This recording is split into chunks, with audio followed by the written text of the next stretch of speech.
podcast, Christopher Evrard répond à mes questions. Avant de commencer, je vous précise que Christopher Evrard est un auteur auto-édité qui a écrit le tome 1 de la saga Fantasy, Les Royaumes démoniaques. Merci à lui d'avoir répondu à mes questions. Première question, d'où vous vient l'envie d'écrire? Comment avez-vous commencé? Il répond, tout simplement car j'en avais envie.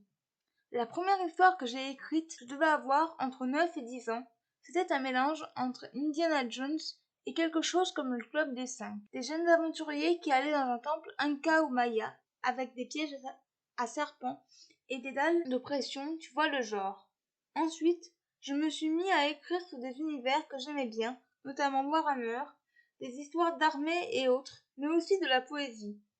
J'ai eu ma période gothique, j'avoue. Rire. Puis, petit à petit, j'ai eu envie de publier quelque chose, d'écrire professionnellement, et me voici des années plus tard. Deuxième question. Comment l'idée de votre roman Les Royaumes démoniaques est-elle apparue? Il répond. C'était aux alentours de 2011. J'ai commencé à penser à écrire un truc, puis le publier. C'était les premiers pas de ce qui sera plus tard Les Royaumes démoniaques. Un univers de dark fantasy, un peu de SF, du gore, de la violence, de la philosophie. Tout ce que j'aimais dans les univers imaginaires. Ma vie a été un peu compliquée quelque temps après. Je n'ai pu réellement bosser sérieusement dessus qu'à partir de fin 2015. J'ai été sans logement. J'ai eu des soucis avec mon ex de l'époque et j'étais en train de me faire diagnostiquer autiste Asperger.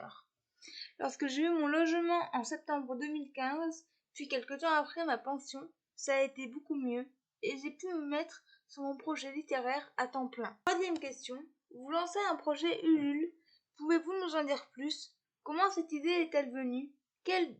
Quand débutera le projet et se terminera-t-il? Il répond, c'est comme tout projet de financement participatif, il s'agit de faire naître un projet ensemble. L'idée m'est venue par la simple force des choses. La vie est compliquée pour les artistes et autres artisans en 2020 avec le Covid. Déjà que de base, c'est pas rose, alors là, c'était un peu la guillotine. Les salons s'annulent à la chaîne et les auto-édités et autres indépendants auront besoin des salons et autres conventions pour faire leur chiffre. Le financement durera 45 jours et s'arrêtera fin octobre, le 28 pour être exact. Le but est de permettre de payer tous les gens qui bossent sur le tome 3, dessinateurs, correcteurs, etc. et offrir des goodies sympas en même temps. Comme ça, tout le monde y gagne. Quatrième question, comment construisez-vous vos personnages? Il répond, ils viennent tout seuls en fait. C'est con à dire, mais ils s'imposent à moi. C'est comme s'ils venaient toquer à la porte de mon cerveau en mode « Yo, je suis là, c'est mon tour, t'as besoin de moi, gamin ».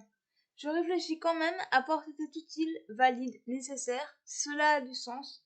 Mais honnêtement, oui, c'est ça le concept.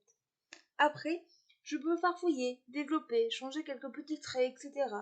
Mais ils me viennent tout seuls. Si le personnage reste dans ma tête longtemps et s'impose à moi, c'est bon. J'ai qu'à le peaufiner un petit peu, adapter quelques petits détails comme ses relations, traits de caractère, ou peaufiner un petit peu ses pouvoirs, ou que sais-je, et voilà. C'est comme ça qu'un perso du tome 3 m'est apparu. Il s'appelle le délaissé, et on le voit beaucoup dans le 3e volet. Je vous laisse le plaisir de le découvrir, je n'en dirai pas plus. 5e question, quelles sont vos sources d'inspiration? Il répond, c'est énormément ma vie et mes idées personnelles qui ne font de sens qu'à moi. Je m'inspire pas mal du manga Berserk pour l'ambiance et l'atmosphère, ainsi que l'univers de Warhammer pour la richesse et la diversité de l'univers, ainsi que son côté ultra militaire, mais cela reste principalement ma vie et mes petites idées farfelues. C'est du 100% fait maison. 6e question, votre moment préféré pour écrire? Il répond, la nuit. Même si je ne le fais plus aujourd'hui, car je ne peux plus me permettre de vivre en décalé comme avant.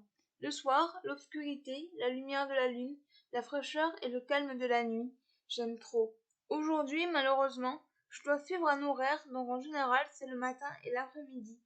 Et j'enchaîne comme ça tous les jours, jusqu'à ce que j'ai fini mon travail, donc le livre en entier en général. 7e question, quelle relation entretenez-vous avec vos personnages? Il répond, j'en sais trop rien, je suis pas sûre de comprendre la question. Je dirais qu'ils m'habitent tous, car ils sont tous de près ou de loin des facettes de moi. Je les aime tous, même les grands méchants. Ça m'est déjà arrivé de pleurer en écrivant ou en repensant à ce que j'ai écrit. Mon univers, ma saga, c'est mon bébé. C'est un gros morceau de moi comme un avatar, donc j'y suis très attachée. Je compte écrire toute ma vie dans cet univers, ce serait bien que j'y prenne du plaisir. Frère. 8e question. Avez-vous déjà écrit un livre avec un autre auteur? Aimeriez-vous essayer? Il répond, je n'ai pas essayé, mais ça ne me dit absolument rien. J'aimerais éviter. Je préfère bosser dans mon coin, à mon rythme, comme je veux, quand je veux, sans devoir dépendre d'autrui. Je pense que si je devais faire ça, ce serait une catastrophe et une expérience très déplaisante.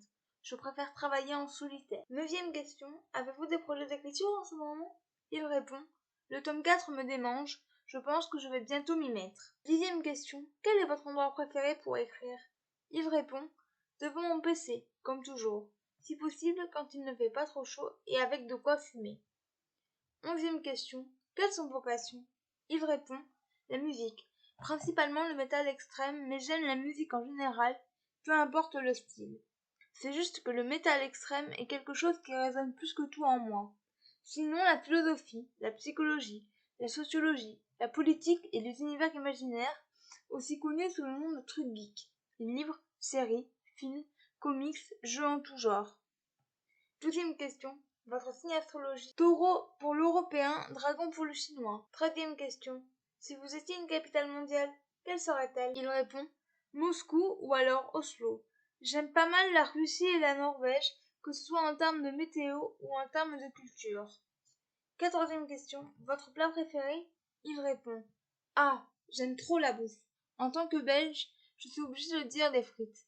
Mais j'avoue que la pizza et le couscous, ça me plaît beaucoup. 15e question. Si vous étiez un animal, lequel seriez-vous?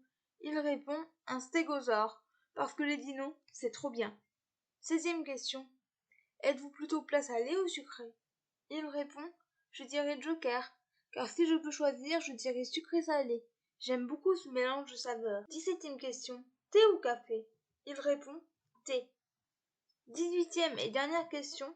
Que préférez-vous écrire? Les personnages? Les lieux? Il répond les ambiances ou les scènes d'une grande intensité. Le but de l'art, c'est de faire ressentir des choses, et il y a pas mal d'œuvres artistiques où franchement, moi, je ressens que dalle. J'aime faire frémir, faire se hérisser les poils, ou créer une atmosphère où on sent la tension. C'est ce que je préfère.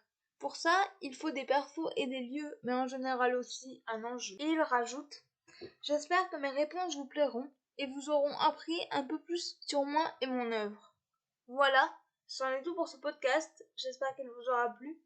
N'hésitez pas à me donner vos avis et vos commentaires sur YouTube, à vous abonner à la chaîne et je vous retrouve très bientôt pour un nouveau podcast. Ciao!